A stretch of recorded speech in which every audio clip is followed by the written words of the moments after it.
Sledaddicz is brought to you by Team Vincent Motorsports, Bergstrom Carbides, Ledger Performance, Ultimax Belts, Stud Boy Studs, and Radio World.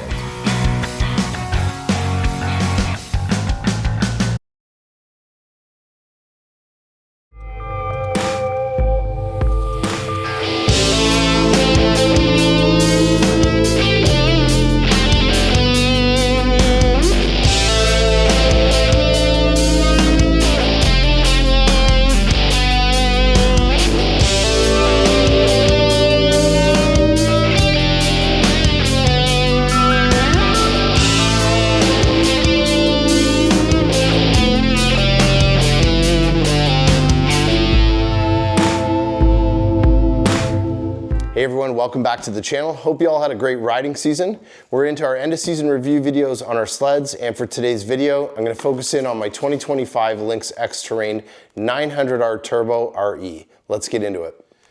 All right, so first things first, this is my first Lynx, and I had high expectations, and wow, this sled absolutely delivered.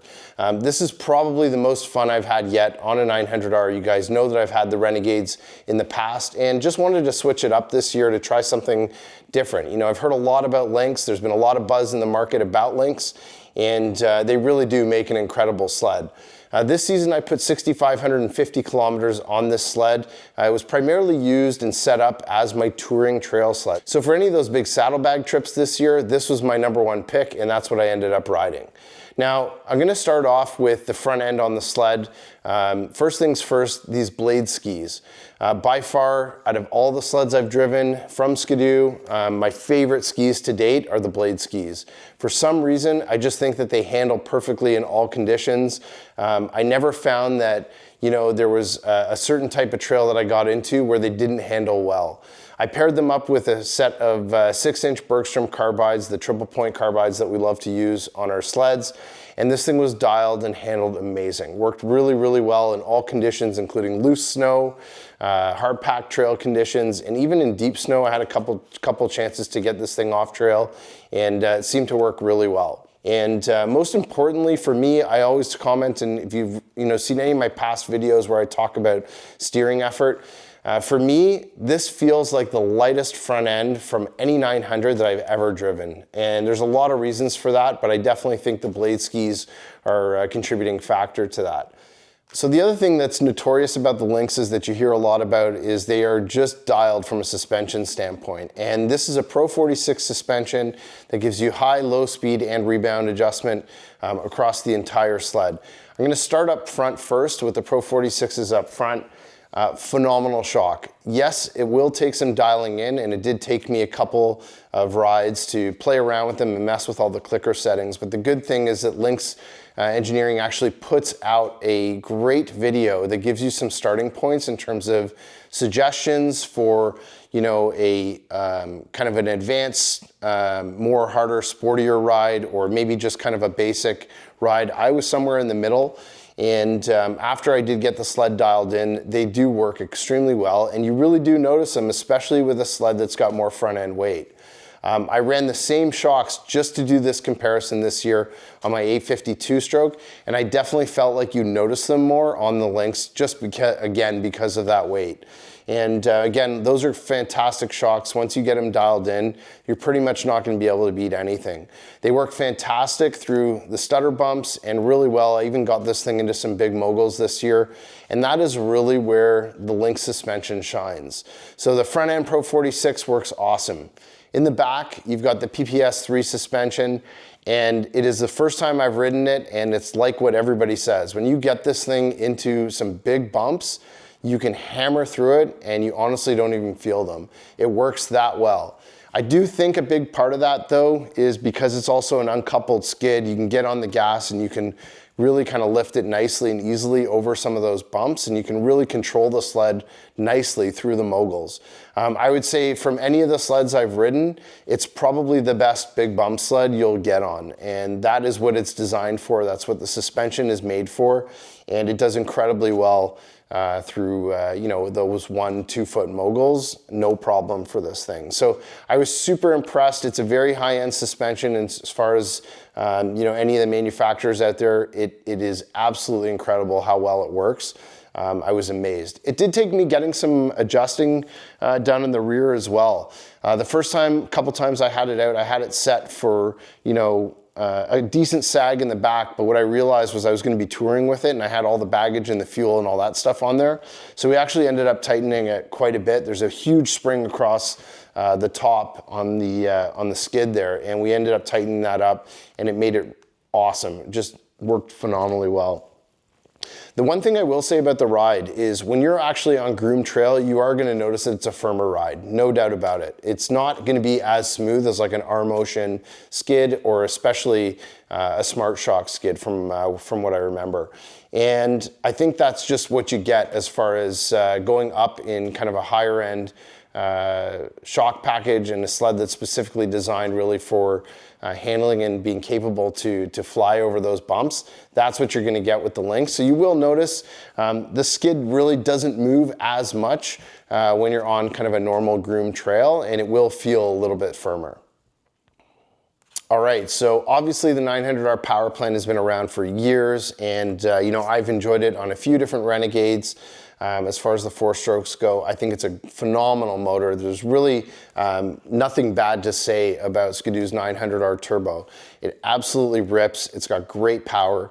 And obviously, you know, for the past couple of years since we've hooked up with Chris Ledger at Ledger Performance, we've been doing some modifications to them. And this one was no different than last year. I had an MCX 210 kit that I was running with Chris's clutching all season, worked extremely well. It was flawless. And for me, I absolutely love the throttle response that you get when you add the tune. It makes a massive difference. And I think I said it last year in my Renegade overview video, I can't go back to riding a stock 900 after you've experienced that additional power. It really does wake the sled up.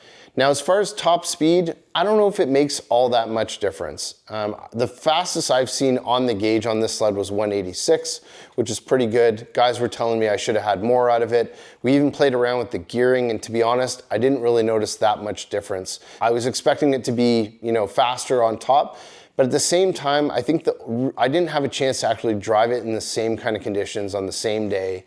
And I think that makes a big difference when you're doing some testing. You gotta really do it back to back. And I didn't really have the opportunity to do that this year, which is something that was kind of a miss on my part, and I was hoping to actually do. But you know, it's funny. We had all these awesome sleds this year, and as far as top speed goes, I don't think any of them are really faster than the other one. They all seem to be around the same as far as top speed. I think on a really long stretch, you give this turbo, you know, the length, and it will probably take most of the sleds that are out there, obviously except for like a Sidewinder that's tuned up or something like that. But, you know, I felt like they were all really close as far as the 850 turbo and even the 900R. The one thing I will say that makes a massive difference, that is different than any other sled, is 0 to 100 on this sled faster than any other sled out there, for sure, that I've had. And, you know, I got a chance to race Jason on his boost this year, and off the line, you know, I had him by 2-3 sled lengths, didn't even see him. 1, 2, 3, go. 1, 2, 3. Not even close.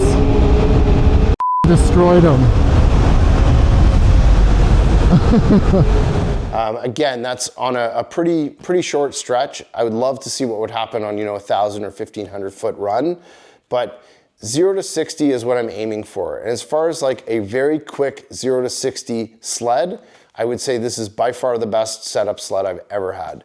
I paired that up with the 146 new Camzo Ice Aero track, which gave me amazing traction. It hooked up incredibly well. I was blown away the fact that this is a pre-studded track that actually hooks up well. I've been through the Ice Rippers and some of those other pre-studded tracks that are out there, no good.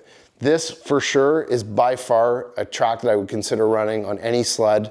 It's a 2-ply track, pre-studded pretty much on every single lug. I think you're getting somewhere in the neighborhood of like 320 studs on this track, but the difference is how much they actually protrude out of the track. By far, the best setup I've had as far as a pre-studded track. I would say it's as good as a studded track. It's that good. And for sure in the foreseeable future, I could see myself running these. I think they're even coming out with some different models and some different lug lengths for next year. So it'll be interesting to see how they evolve this track. But by far for me, it's been a winner and a really, really great setup. The one thing that I love is you're not getting all that additional weight from putting in studs into the track. I've already got a 146 and it's pushing more track than you know, a traditional 137. And I just like the fact that you don't need to put, you know, take the time, buy studs and, you know, get that all done, plus the additional weight and the additional rotating mass that you're gonna get with studs. And the last thing is even just running across roads or in the garage, up and down off the trailer, it just makes life a lot easier. And you know, for me to have a sled where I don't have to deal with studs anymore is definitely gonna be a winner. So, you know, as far as touring sleds go, if you are doing a lot of overnight saddlebags, you know, the number one question that we get is, Mike, do we look at an 850? Do we look at an 850 turbo two-stroke? Or do we go with a 900? And the reality is it has to come down to a couple of questions you need to ask yourself. First things first, how long do you intend to keep the sled for? The resale value on a 4-stroke 900 is going to be much higher and much greater and much longer than you'll get on a 2-stroke 850. Now, I love my 2-stroke 850s, don't get me wrong, but they cost more to run. Now with my 850 turbo, I need oil, I need ice, got to put lots more fluid through it in order to you know, keep it going on the trail. That's the beauty of the 900. So if you are thinking about, you know, the differences between the 2-stroke and a 4-stroke, you really need to ask yourself, do you intend to be keeping the sled for any length of time? If so, 4-stroke. Are you going to be saddlebagging? If so, do you really want to carry oil? Probably not. Then you want a 4-stroke.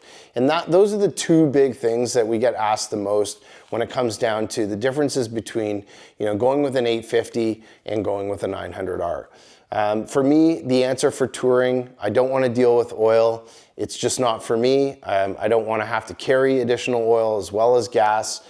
So for me, it makes sense. The 900R is definitely the answer. It really is the best option if you're going to be doing that kind of riding. All right, you want to talk about fun factor on a 4-stroke? This is definitely it. I've never ridden another 4-stroke that is this easy to lift up the front end. It just makes it an absolute blast to ride. Through the trees, on the long straights, you're coming up over the hills. It's unbelievable. This thing is the ultimate ski dangler, and it really does make it feel as 2-stroke-like, if you will. It's by far the most nimble feeling and lightest feeling 900R that I've had to date, and I absolutely love the Lynx platform. A big reason for that is that PPS3 skid out in the back and just with how it compresses when you're on the gas. And that's what you get with the uncoupled skids, and Lynx is notorious for that. You speak to a lot of people that run the Lynx sleds, even the 850s, and they are really known for being that big bump sled that you can really control and really get the front end up. And it's true, this thing does it better than any other sled I've ridden. It's just an absolute hoot to ride. All right, guys, well, that takes care of my end of season review video on this Lynx XT9. Absolutely phenomenal sled. And like I said, it's been by far the best 900 to date that I've ridden and the most fun I've ever had on a 4-stroke. I'm happy to say our buddy Zach actually reached out to us. We didn't even list the thing for sale, and he's already put a deposit down. So Zach, this is going to be your sled for next year. Hope you enjoy it. And guys, I hope you enjoy it. This is the last of our end of season review videos on our sleds. If you have any questions at all on the Lynx Xterrain 900R, please reach out. We love talking sleds all the time. Thanks again for watching. We'll see you on the next one.